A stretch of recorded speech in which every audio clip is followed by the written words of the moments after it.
সংবাদ শিরোনামগুলো জানাচ্ছিলাম। এখনকার সংবাদ দেওয়ার জন্য একই সঙ্গে চ্যানেলের ইউটিউব চ্যানেলে এবং চ্যানেলের ওটিটি প্ল্যাটফর্ম আই স্ক্রিনে লাইভ স্ট্রিম হচ্ছে। চলো হচ্ছে বিস্তারিত সংবাদে।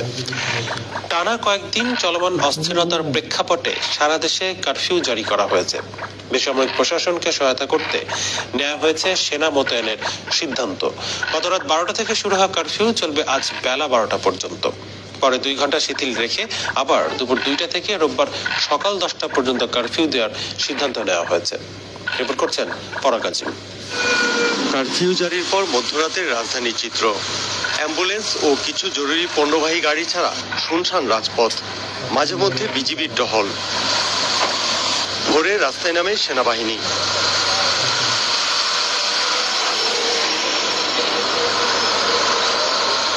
এর আগে রাতে দেশের সার্বিক পরিস্থিতি নিয়ে গণভবনে জরুরি বৈঠক করে 14 দল। আওয়ামী লীগের সভাপতি ও প্রধানমন্ত্রী শেখ হাসিনা এতে সভাপতিত্ব করেন। বৈঠকে 14 দলের নেতারা রাষ্ট্র ও জনগণের নিরাপত্তায় আইনের সর্বোচ্চ ব্যবহার এবং কঠোর হওয়ার পরামর্শ দেন। দেশের নিরাপত্তা, রাষ্ট্রীয় সম্পদ, জনগণের জানমাল রক্ষার লক্ষ্যে ইন এইড টু সিভিল পাওয়ার দেশে সারা দেশে সশস্ত্র বাহিনী মোতায়েনের সিদ্ধান্ত গ্রহণ করেন। এখানে কথা আছে ইন এইড টু সিভিল পাওয়ার, বলা আছে যেটা নিয়ম অনুযায়ী করবে। এটা অবশ্যই কারফিউ এবং এখানে শুট এট সাইটও আছে। দেশে চলমান অগ্নিসংযোগ ও সন্ত্রাসী কার্যকলাপ বিএনপি ও জামায়াত করছে বলে বৈঠকে আলোচনা হয়। বৈঠকে নেতৃবৃন্দ বলেন, আন্দোলনকারীদের যৌক্তিক দাবি মেনে নেওয়ার পরও জামায়াত বিএনপি সশস্ত্র ক্যাডাররা উন্মুক্ত হয়ে রাষ্ট্র ও জনগণের বিরুদ্ধে প্রকাশ্যে যুদ্ধ ঘোষণা করেছে। তাই 14 দল মাননীয় প্রধানমন্ত্রীকে রাষ্ট্রীয় সম্পদ, জনগণের জানমাল রক্ষার জন্য আইন অনুযায়ী কঠোর পদক্ষেপ গ্রহণের দাবি জানান। বৈঠকে শিক্ষার্থী সহ নিহতদের আত্মার শান্তি কামনা করা হয় এবং শোকাহত পরিবারের প্রতি সমবেদনা জানানো হয়। ধন্যবাদ। পরাগ আজিম, চ্যানেল আই, ঢাকা। বৈষম্য বিরোধী ছাত্র আন্দোলনের 3 জন নেতা রাতে আইনমন্ত্রী, শিক্ষামন্ত্রী ও তথ্য প্রতিমন্ত্রীর সাথে দীর্ঘ বৈঠক করেছেন। বৈঠকে তারা 8 দফা দাবি উপস্থাপন করেন। নতুন করে আর কোনো কর্মসূচি দেয়নি শিক্ষার্থীরা। দাবির যৌক্তিক সমাধানে পৌঁছানো যাবে বলে বৈঠক শেষে জানিয়েছেন আইনমন্ত্রী আনিসুল হক। বিস্তারিত জানাচ্ছেন রফিকুল বাশার। সরকারি চাকরিতে কোটা নিয়ে শিক্ষার্থীদের যে আন্দোলন শুরু হয়েছিল তা শেষ হওয়ার পথে। রাতে সরকারের প্রতিনিধির সাথে টানা 4 ঘন্টা বৈঠক করেন বৈষম্য বিরোধী ছাত্র আন্দোলনের 3 জন নেতা। সরকারি চাকরিতে 5% কোটা রাখা, সম্প্রতি সংঘর্ষে হত্যাকাণ্ডের দ্রুত বিচার, আন্দোলনকারীদের বিরুদ্ধে করা মামলা তুলে নেওয়া সহ 8 দফা দাবি করেন শিক্ষার্থীরা। তদন্ত সাপেক্ষে সরকারের সংশ্লিষ্ট ব্যক্তিকে বিচারের আওতায় আনতে হবে। সরকারি চাকরিতে সকল গ্রেডে অযৌক্তিক ও বৈষম্যমূলক কোটা বাতিল করে সংবিধানের উল্লেখিত অনগ্রসর গোষ্ঠীর কথা বিবেচনা করে কোটাকে ন্যূনতম মাত্রায় 5% এনে সংসদে আইন পাস করতে হবে। দেখুন, আমরা ইতিমধ্যে জেনেছি সারা দেশে কারফিউ জারি করা হয়েছে। কারফিউ এবং যে শাটডাউনের যে বিষয়টি রয়েছে সেটি ইমপ্লিমেন্টেশনের জায়গা থেকে অলমোস্ট সেম, অর্থাৎ যার যার জায়গা থেকে নিজ নিজ জায়গা থেকে আমাদের যেই যারা শহীদ হয়েছে তাদের জন্য নিজ নিজ জায়গা থেকে দোয়া প্রার্থনা করা এবং কালো ব্যাচ ধারণ করার আমরা আহ্বান জানাবো। শিক্ষার্থীদের দাবিগুলোর যৌক্তিক সমাধানে পৌঁছানো যাবে বলে বৈঠক শেষে জানিয়েছেন আইনমন্ত্রী আনিসুল হক। দাবিটা আমরা হাতে নিয়েছি তাদের কাছ থেকে এবং আমরা 3 জনে এতক্ষণ আলাপ আলোচনা করলাম। তো যেটা আমাদের কাছে মনে হয়েছে সেটা হচ্ছে যে কোটার যে পরিমাণের কথা তারা বলেছে সেটা তাদের আমরা দেখেছি এবং দেখে এটার একটা যৌক্তিক সমাধানে যাওয়া সম্ভব বলে আমরা মনে করি। বৈষম্য বিরোধী ছাত্র আন্দোলনের পক্ষ থেকে নতুন কোনো কর্মসূচি দেওয়া হয়নি। নিহতদের স্মরণে নিজ নিজ অবস্থানে থেকে দোয়া করা এবং কালো ব্যাজ ধারণ করার আহ্বান করা হয়। Rafiqul Bashar, channel I, Dhaka. সরকার দেশে উচ্চ ফলনশীল ভেনামি চিংড়ির বাণিজ্যিক উৎপাদনের অনুমতি দেয় 2023 সালে। এবছর প্রথমবারের মতো কক্সবাজারের উখিয়ায় ব্যবসায়ী ইকবাল আহমেদ ভেনামি চিংড়ি উৎপাদন করছেন। আধুনিক প্রযুক্তি ব্যবহার করায় হেক্টর প্রতি উৎপাদন হয়েছে বহুগুণ বেশি।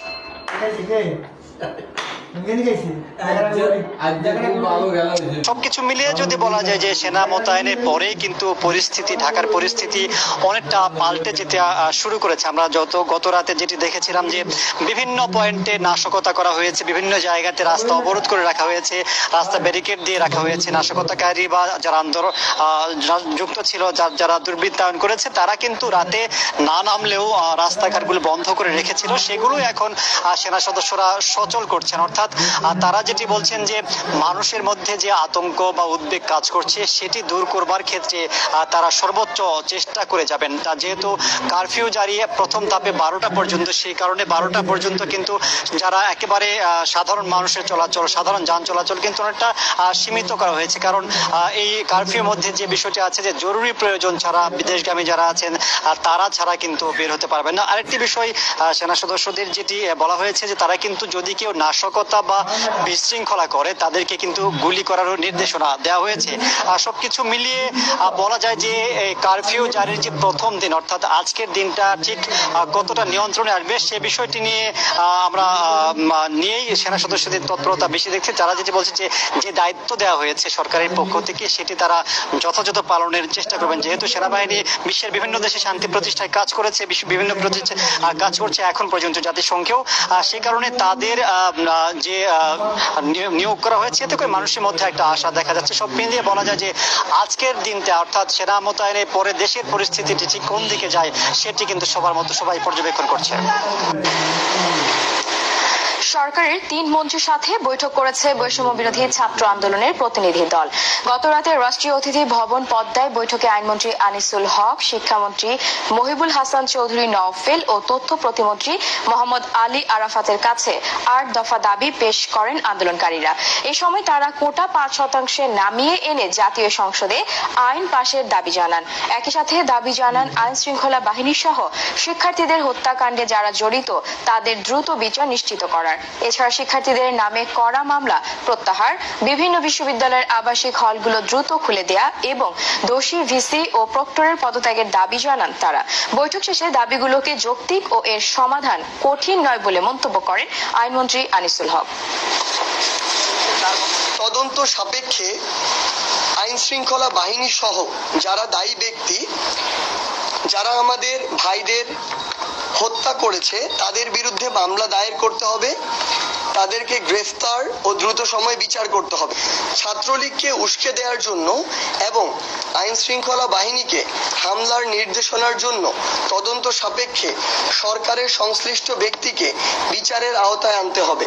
বিশ্ববিদ্যালয়ের আবাসিক হলগুলোতে প্রশাসনিকভাবে সিট বরাদ্দ দিতে হবে, সন্ত্রাসী কার্যক্রম বন্ধ করতে হবে এবং ছাত্র সংসদ চালু করতে হবে। সকল বিশ্ববিদ্যালয় থেকে আইন শৃঙ্খলা রক্ষাকারী বাহিনীকে অপসারণ করে বিশ্ববিদ্যালয়ে সাধারণ শিক্ষার্থীদের জন্য নিরাপত্তা নিশ্চিত করে আবাসিক হলগুলো খুলে দিতে হবে। যে সকল বিশ্ববিদ্যালয়ের প্রশাসনের নীরব ভূমিকার কারণে শিক্ষার্থীদের উপর হামলা হয়েছে সেই সব বিশ্ববিদ্যালয়ের ভিসি ও প্রক্টরকে পদত্যাগ করতে হবে। কোটা সংস্কার আন্দোলনকে কেন্দ্র করে দায়েরকৃত সকল মামলা প্রত্যাহার করতে হবে। আন্দোলনের সাথে জড়িত শিক্ষার্থীদের সকল ধরনের রাজনৈতিক, আইনি বা বিশ্ববিদ্যালয়ের প্রশাসন কর্তৃক একাডেমিক হয়রানি না করার নিশ্চয়তা দিতে হবে। অনগ্রসর গোষ্ঠীর কথা বিবেচনা করে কোটাকে ন্যূনতম মাত্রায় 5% এনে সংসদে আইন পাশ করতে হবে। আলোচনার যে দ্বারটি বন্ধ হয়ে গিয়েছে, রুদ্ধ হয়ে গিয়েছে, এই দ্বারটি কি কি দাবি বা পদক্ষেপ বাস্তবায়ন করলে সেই দ্বারটি উন্মুক্ত হতে পারে সেই জায়গাটি স্পষ্ট করার জন্য আজকে আমরা এখানে এসে দাবি পেশ করেছি। আন্দোলনকারীদের সাথে শুক্রবার পুলিশের দফায় দফায় সংঘর্ষে উত্তাল ছিল রাজধানী। বাড্ডা, যাত্রাবাড়ী, উত্তরা, মোহাম্মদপুর, ধানমন্ডি, পল্টন, রামপুরা, প্রগতি সরণি সহ ঢাকার বিভিন্ন স্থানে দিনভর সংঘর্ষে মারা গেছে কমপক্ষে 20 জন, আহত হয়েছে পুলিশ, সাংবাদিক সহ কয়েকশো মানুষ। মিরপুর ইনডোর স্টেডিয়াম, মহাখালীতে elevated expressway toll plaza, Dhanmondi ও বনশ্রীতে পিভিআই অফিস সহ গুরুত্বপূর্ণ বিভিন্ন সরকারি স্থাপনায় অগ্নি সংযোগ করে দুর্বৃত্তরা। রাজধানী জুড়ে ভয়াবহ নাশকতায় উদ্বেগ, আতঙ্কে ফাঁকা হয়ে পড়ে রাস্তাঘাট। বিস্তারিত মাজারুল হক মুহাজিরের রিপোর্টে। কোটা সংস্কারের দাবিতে আন্দোলনকারীদের সাথে শুক্রবার দিনভর দফায় দফায় সংঘর্ষ হয় আইন শৃঙ্খলা বাহিনীর। এতে রণক্ষেত্রে পরিণত হয় মোহাম্মদপুর, ধানমন্ডি, যাত্রাবাড়ী, উত্তরা, রামপুরা, বাড্ডা, জাতীয় প্রেস ক্লাব, পুরানা পল্টন, সেগুনবাগিচা, মহাখালী ও বাইতুল মোকাররম মসজিদ এলাকা।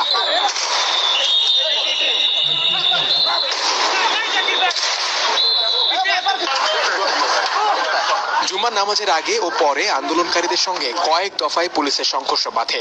সাউন্ড গ্রেনেড, টিয়ার শেল ও গুলি করে পরিস্থিতি নিয়ন্ত্রণের চেষ্টা করেন পুলিশ ও বিজিবি সদস্যরা, কিন্তু আন্দোলনকারীরা একের পর এক বিভিন্ন স্থাপনায় হামলা করায় আতঙ্ক ছড়িয়ে পড়ে রাজধানী জুড়ে।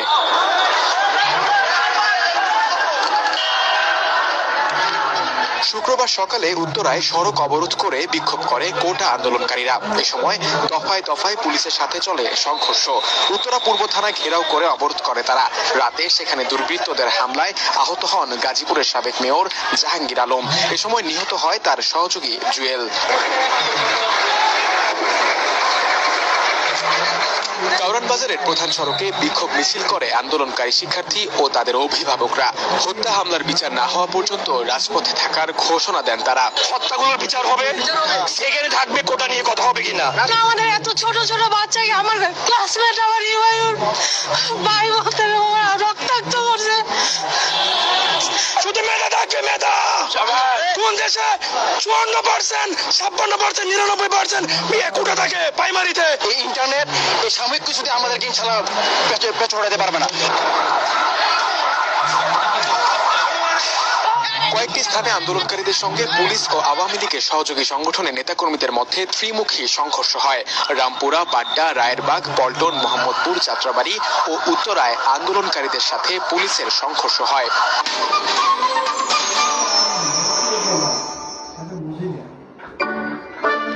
कविता, कौन सा आटा ले? सबसे बढ़िया वाला, लक्ष्मी है ना? That won't work this time.